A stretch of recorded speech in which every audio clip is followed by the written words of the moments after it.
People love him already. He's got the Rhode Island twang. The long pass to Moore and a pin block from Martin. Tune in to Cam's Corner. He's going to make it here. Draws the foul for another Rhode Island and one. Podcast. Got his own podcast. It's good off the backboard and in. On a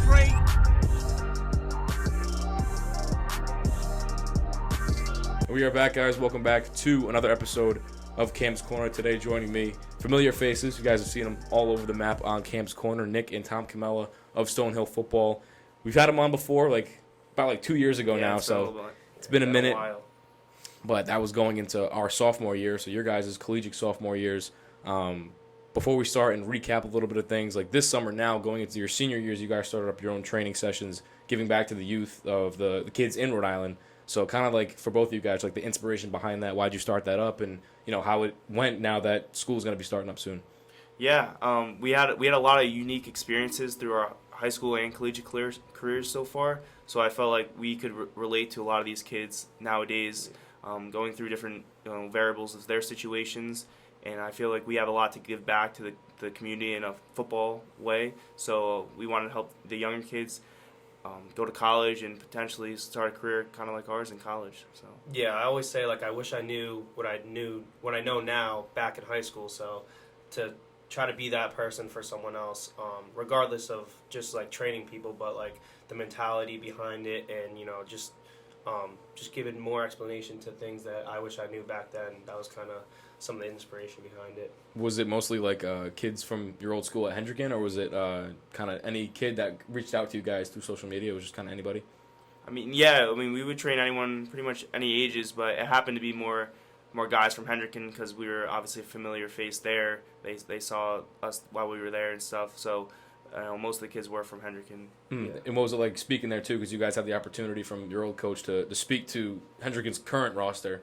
For those that don't know, Bishop Hendricken and Warwick, Rhode Island, Nic and Tom were there for their 4 years in high school.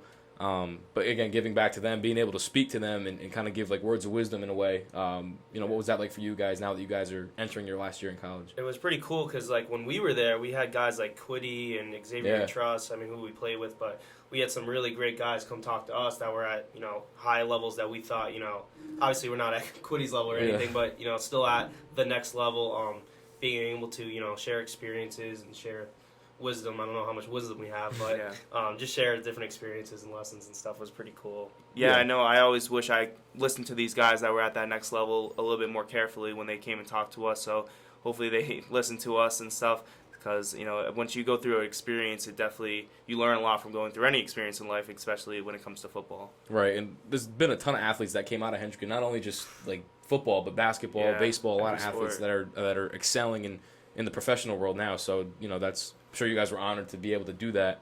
Yeah.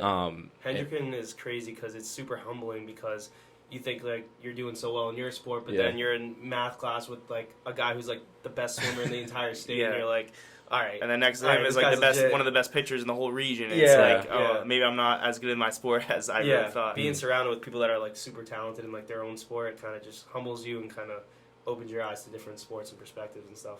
That's why it's so cool. It's tough too, because everyone takes a different career path. It might not take you as long to get somewhere as it does for somebody else. But everyone's always on their grind. And again, Hendricken has produced a ton of talented athletes, including you guys. So recapping from the last episode, like I said, almost 2 years ago, which is crazy. Yeah. Once that was kind of when the podcast started up. Yeah, one of the first, right? One of the first I think it was the 5th episode. Again, you guys have helped a tremendous amount, of helping me brand Cam's Corner and stuff like that. So it's grown tremendously since then too. But just kind of recapping that, that was freshman year summer going into sophomore year. So we never really got to talk about sophomore year and this past year, junior year. So again, freshman year, you guys didn't have a season because of COVID and all that. We went through that, but kind of for both of you guys, I guess we'll start with Tom. Your welcome to college moment. That first moment where you either get into the field, get into the training facility, and you're like, all right, this is the big leagues now. This is one of my favorite questions I ask any kind of athlete. So I never get to ask you guys that because you didn't have that experience yet. So Tom, just kind of start off with that. I kind of have a funny story that I always think about.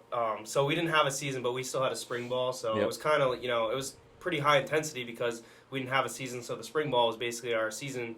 And we had some guys out with COVID. So, I was one of the only receivers at the time that was practicing. So I got all the reps and everything. So against like the first team and everything, I'm all pumped up.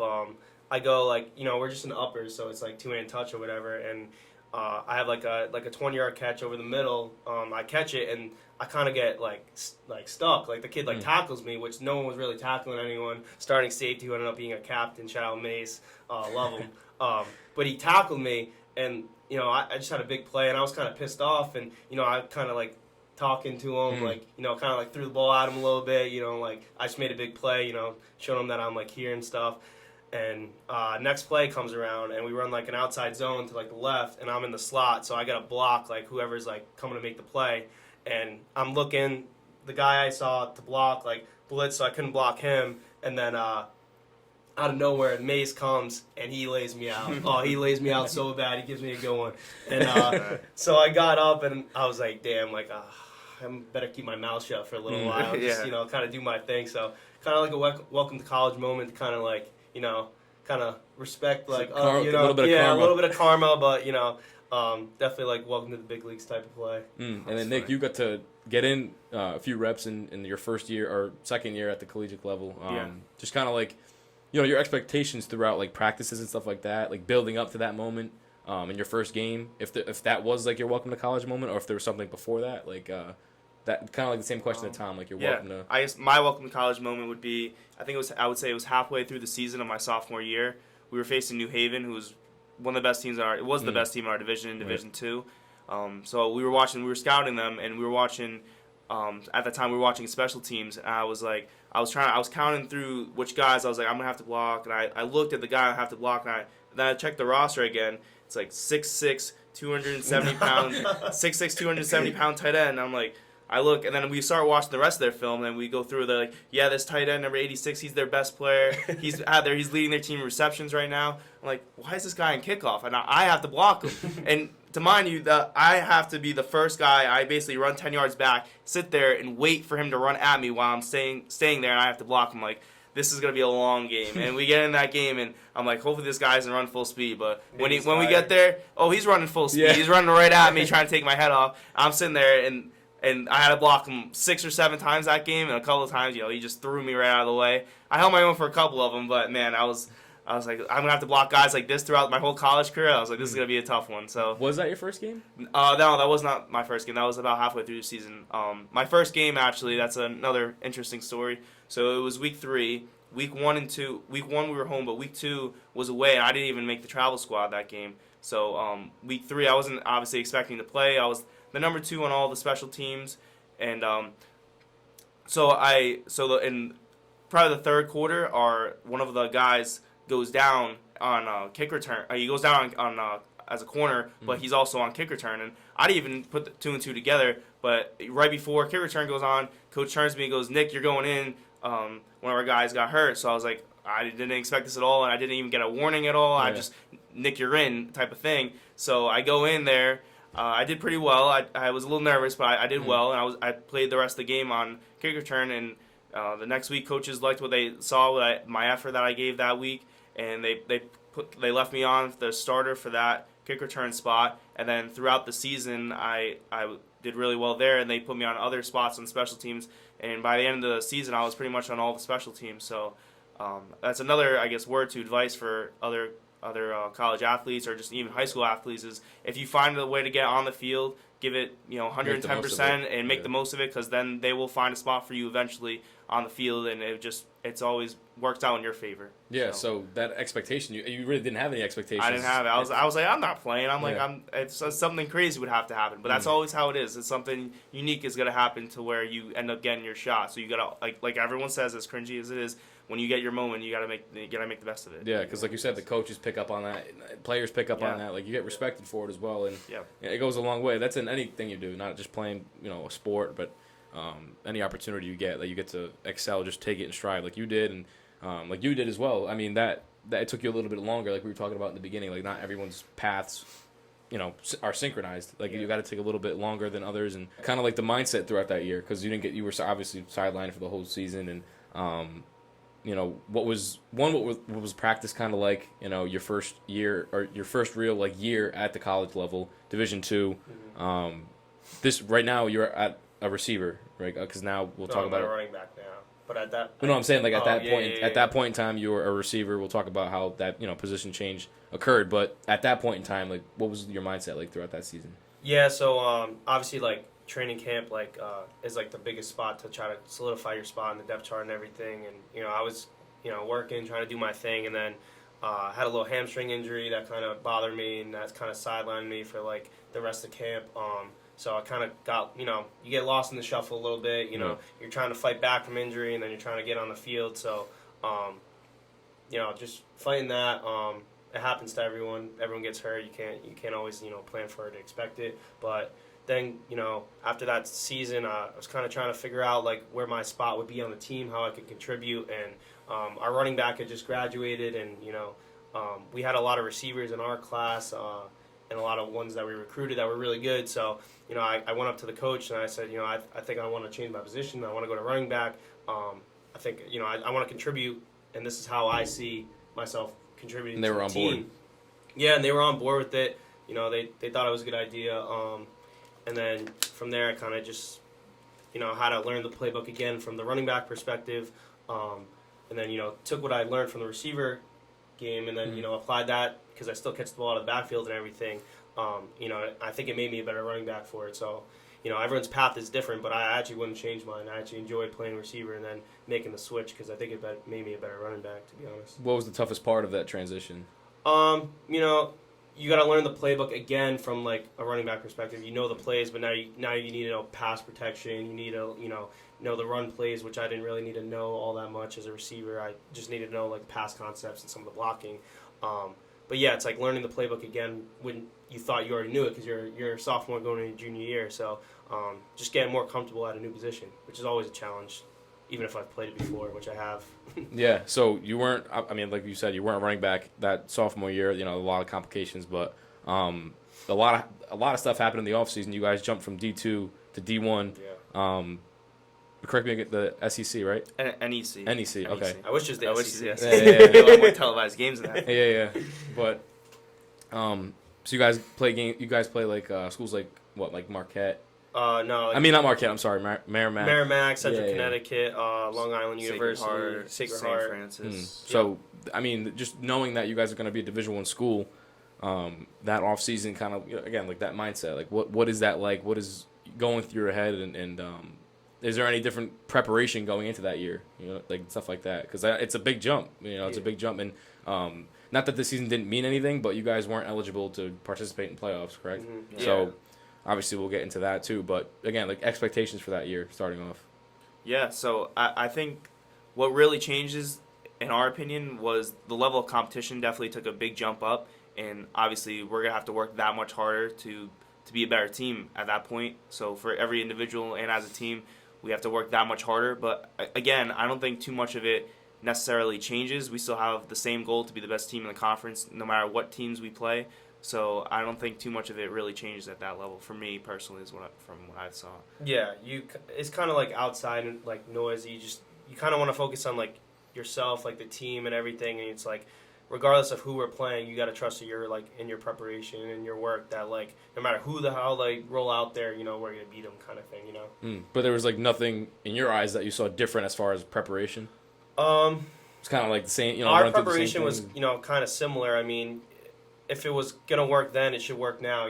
Like you shouldn't have to change what you do because you think you're gonna go against better competition. You should trusting the process. Trusting your process, how like your coach is gonna prepare you, how you should prepare yourself, kind of thing. Yeah, and that prior year you were able to play in a couple games, and with you being sidelined now with the position change, what's your expectations now? Like going into now as a D1 team. Not really knowing when your first play is going to be, but just that preparation mentally and that preparation physically to be ready whenever your number's called. Yeah, so you just go into camp with the mindset of, I want to play, I got to play, I got to force them to play me, I just got to, stand out so much.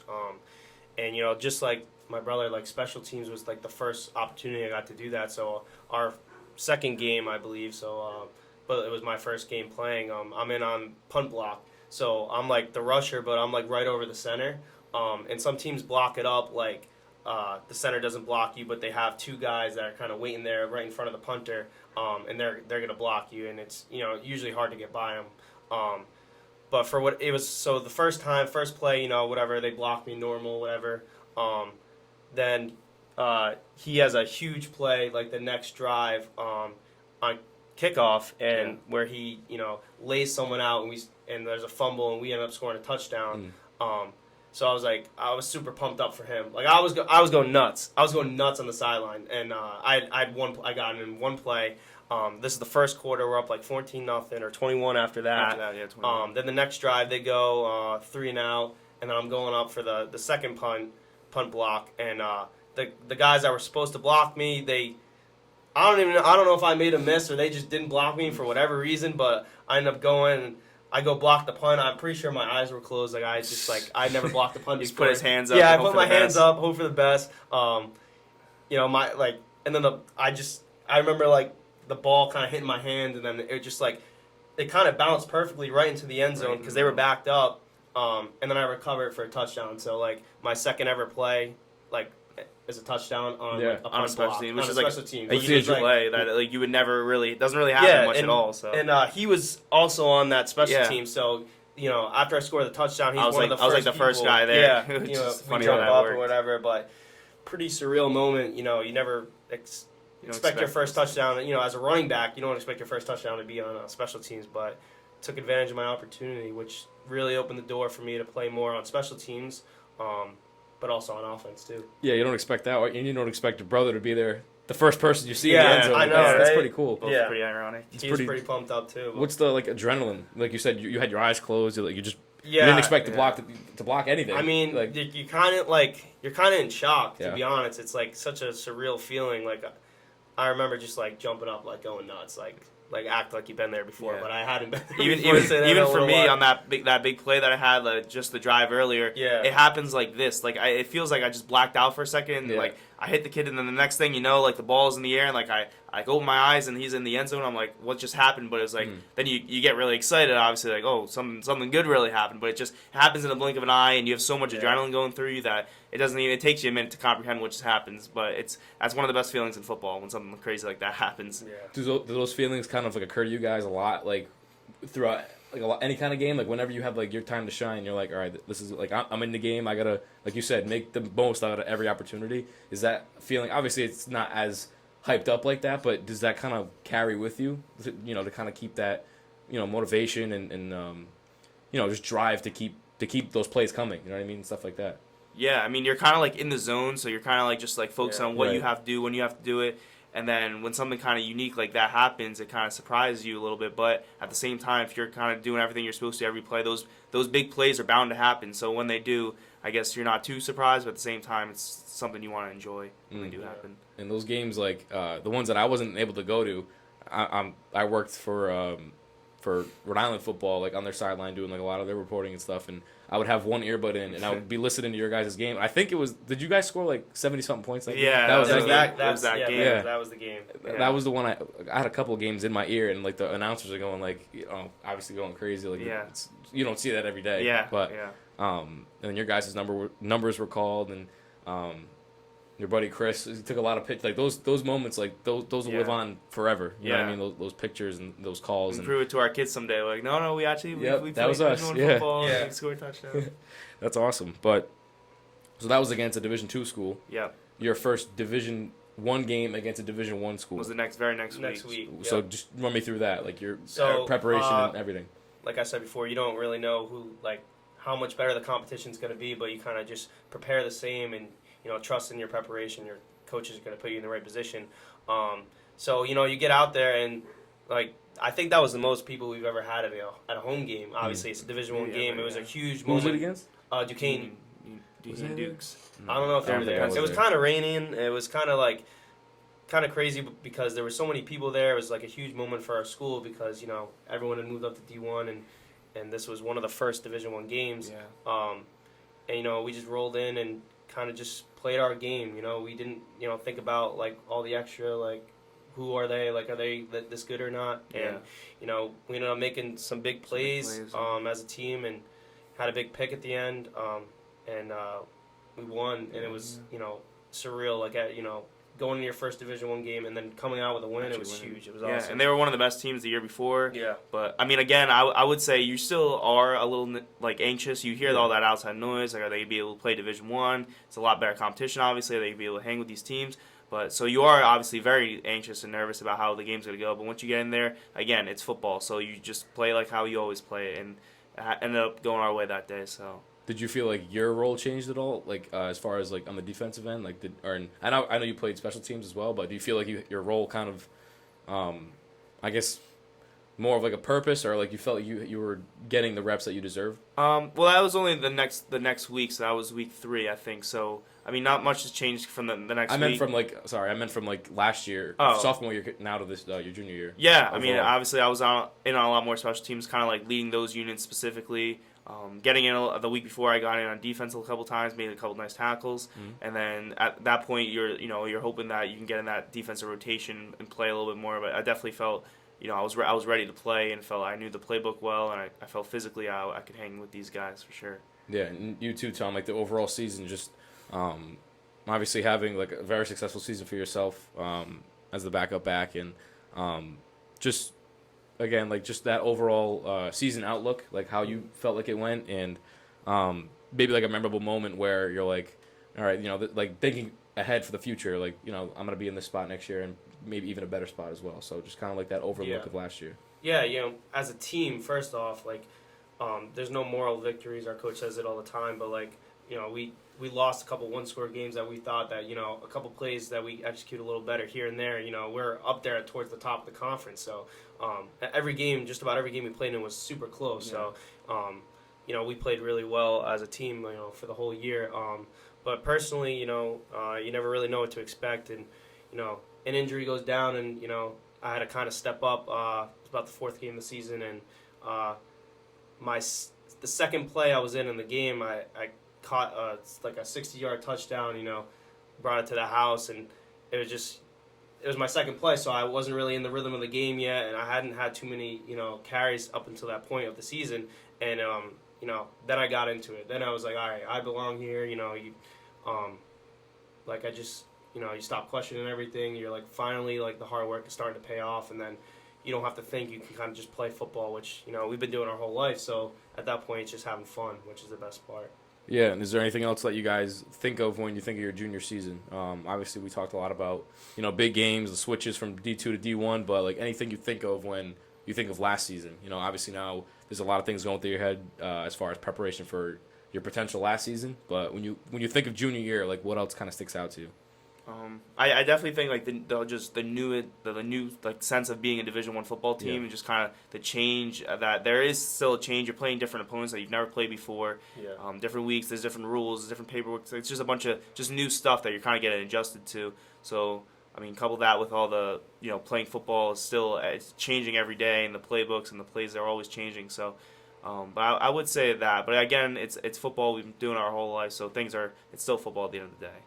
Yeah, like my expectations going into the season, compared to how it went was pretty drastic difference. You always think like, all right, like I'm supposed to be here, I'm supposed to play, but then like, you actually like meet those expectations to a point. And obviously you want to build on it, but I also got to do like kick returning and everything, which I hadn't really done my whole life because I played quarterback most of my life. So we had some injuries, and then again like another opportunity. People go down and I'm like, all right, I want to catch kicks, like, and then I go back there, and then I do a good job doing that. So hopefully, I want to keep doing that, but just doing things you haven't done before, and I think that was pretty memorable. Trying out it's not kind of like a new position, kick returning. So I enjoyed doing that too, and then scoring some touchdowns. Isn't too bad too. So I think he's being a little modest. I think he led our conference in like average kick return yards. So don't say that he was just doing it back there, but he did a really good job at that. So yeah, it was fun for sure. And it was always fun to watch those games because it's like obviously being close friends, like it's a proud moment for me. It's a proud moment for people back home watching you and stuff like that. So it's very rewarding in a way. And the personal question I wanted to ask you guys too, like looking at some guys who have been successful, like you mentioned, like Quiddy and Xavier and people of that caliber that one you get to play with and two are from Rhode Island. Throughout the season, obviously you guys look at film and you're looking at yourself and you're like, all right, how can I fix that? How can I fix this? But is there anybody now that you've seen like their success and their path to where they're at now that motivate you to kind of get to that spot, like, or somebody that you try to model your game after in a way, in that sense? I'm gonna kind of take that question like differently. So like when you get the scouting report, sometimes you get like different names and you get the height and the weight, and anytime you see a Rhode Island guy, you kind of just like perk up because there's not too many of us, and you kind of gotta like represent, like, oh, you gotta kind of play it off to your team. It's like, this guy's good, like you gotta watch out for this guy. So playing against Anthony Witherstone, who you had on the podcast. Yep. As soon as I saw him up, and then you watch film and you hear the coaches talking about him, and he was a captain of the team, and he was like a very talented player. So just seeing like what he's done, he had a very successful career at Merrimack, and it's same level, same conference and everything, and then seeing him get tryouts with like professional teams, you kind of look up to that because you're not that far off. You're really not that far off. Anything can happen. So say kind of like the dream is like not that far away from you see people doing it. Of course. So I thought that was pretty cool. It's kind of the same thing for you. Yeah, I mean, I would say Rhode Island, like in itself, is like this such like close knit community when it comes to football. Like pretty much everyone that's playing, where they're playing, and you've probably played them before. Like I was talking to I saw Justin Denson at the field the other day, and I haven't seen him for a little while, but I keep up with him on social media, ask how he's doing, ask about schools and stuff, and just everyone just knows everyone, and it's just a great connection with everyone. And definitely at Hendricken happened all the time where we'd catch guys that they're playing at the next level, and it's super interesting, and everyone just is. It's a really good community in Rhode Island when it comes to playing the next level. And I'm sure a kid like Justin too kind of looks up to you guys in a way, because obviously he's still at the high school level, but he's committed to Michigan State, which is obviously a great program for football. But he looks to you guys for like advice. So it's great to be at the position that you're at to be able to teach those kids. Kind of like like a back to like the first question I was asking you guys. Do you guys work out with? When you guys go to the field and practice, like back at home, do you guys work out with just by yourself, or do you usually see, like you said, you see people like Denson and other high school kids where you're kind of mentoring them in a way, but then you're getting your workout in as well? Yeah, you kind of like, I don't know, you kind of catch up, like how did your season go, kind of like how did like camp, like what's that going to look like for you? It's just like you kind of recap, and then you like share different experiences from games. So it's like super cool when you like go to the field and you see another college athlete from Rhode Island, that you've probably played against, that are just playing like different teams and everything. It's pretty cool that you can have those conversations with people from Rhode Island, and just gonna keep growing basically.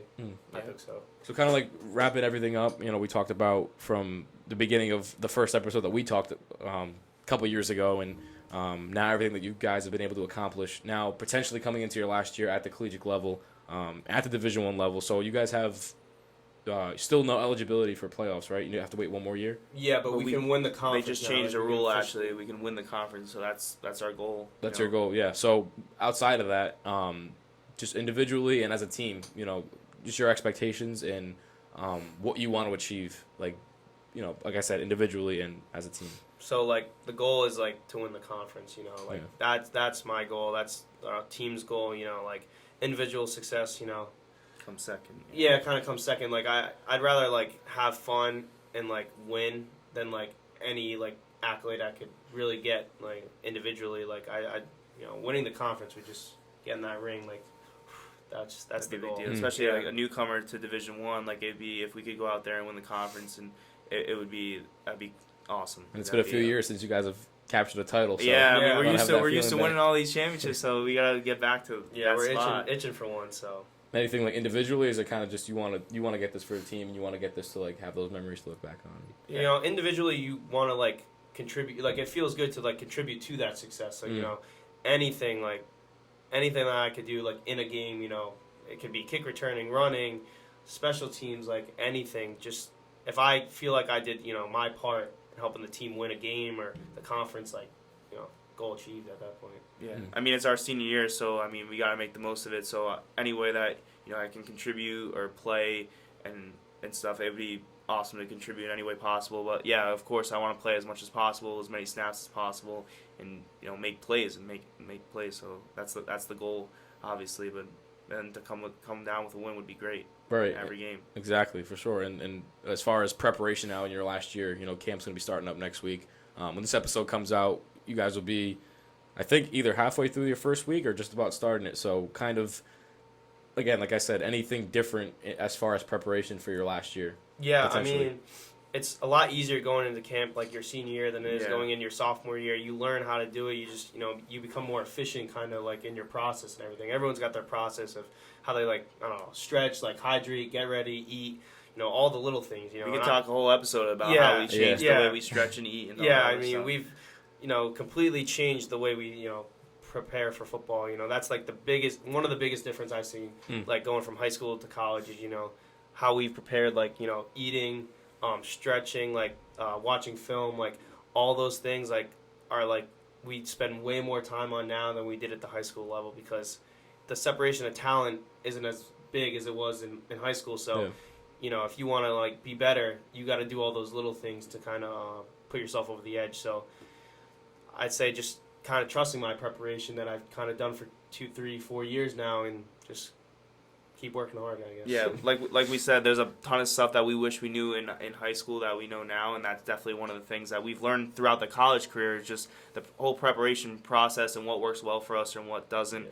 And when it comes down to eating and how we work out and different strategies to how we do that, it's definitely changed over our 4 years as we've been in college. So now we feel like we're ready to go now. We feel like we've learned so much through these 4 years of college that this. Hopefully camp won't be as difficult, and we're in best shapes of our life. So hopefully we can go out there and do the best that we can, make plays. Yeah, when you come back home, are there any coaches that you guys work with as well that are obviously rooting you on and preparing you for that last year? Yeah, I mean, we have our trainer that we train with, footwork trainer and everything. But Kevin Bridge, shout him out. Jake Picard talked a lot about him. We showed Jake. We put him on to him. So. Definitely, got to shout out the trainers. We've been going to a new gym this summer at Next Level, so we really enjoy that. Joe's been helping us out. Yeah, so Jake talked about him too. So it's kind of like the he same actually people. showed us that one. So. Yeah, he put us onto that. So kind of just taking all the training and obviously our Hendricken coaches we're still pretty we keep in touch with. That's why we did the talk and everything. But just kind of going back and giving them updates on how we're doing. Asking for advice because they've kind of been through it, and I hope to do the same thing. The kids that are younger, that's why we did the training and everything. So kind of full circle moment. Yes, for sure. And when I saw you guys speak to Hendricken, it kind of made me think of myself in a way because I was able to speak to their media group. It was basically the same exact thing. It's to see you guys and to be able to look at myself and kind of reflect giving back is kind of one of the best things you can do, and for those coaches to kind of give back to you, it's almost again like we said it from the beginning, a full circle kind of thing. So. Again, just a couple of Johnson kids doing their thing. Yeah, exactly. You'll see us all on the map no matter where we're at. But that's right. Gotta rep the hometown for sure. Just gotta applaud the hard work that you guys always put in. Wish you luck for your last season. This is the 4th or 5th time maybe you've been on Camp's Corner, but the second time talking about college. Official airs. So we got some other episodes that maybe haven't been published, but we make some. We got a lot of stuff in the works, or that were in the works, but we'll definitely have some more content. But now you're, I guess, second official time around. What'd you think of Camp's Corner? It's the best. I mean, it's obviously evolved so much in 2 years, and it's one of the best podcasts that I've seen. He's obviously does a great job getting people on. One of the most consistent people I've ever met in my whole entire life, and one of the most hard-working people. So he always finds a way to do it, and again, he's gonna do great things because it's obvious. I mean, if you can't tell from now, I don't know what you're looking at. I appreciate it. I mean, if you're from Rhode Island, you got to tune in. I mean, there's everyone from Rhode Island that has done anything in sports. You've basically had on at this point, or at least attempted to get them on. Or had so many big names. It's just every episode you're like who is this guy? Some guys I don't even know about that were super successful. So it's super interesting. All the Rhode Island kind of athletes you've done, and then just we're running out of athletes now. We gotta get some these more high school kids gotta step up. Yeah, so they gotta play better. Come on, but it's just crazy. How much this is kind of evolved from the last time we were on to now. So many more guests, and obviously you're doing your thing. You're improving and everything, and applaud you because without you, I mean, this isn't anything. Yeah, there's no corner without Cam. Yeah, so, that's Yeah, that wraps up everything, guys. I appreciate you guys for showing all the love that you guys do on every episode. You guys go crazy. I mean, social media has been improving every day, and just blessed at the end of the day to be able to have a fan base like you guys. So, so stay tuned. We got a lot of stuff coming.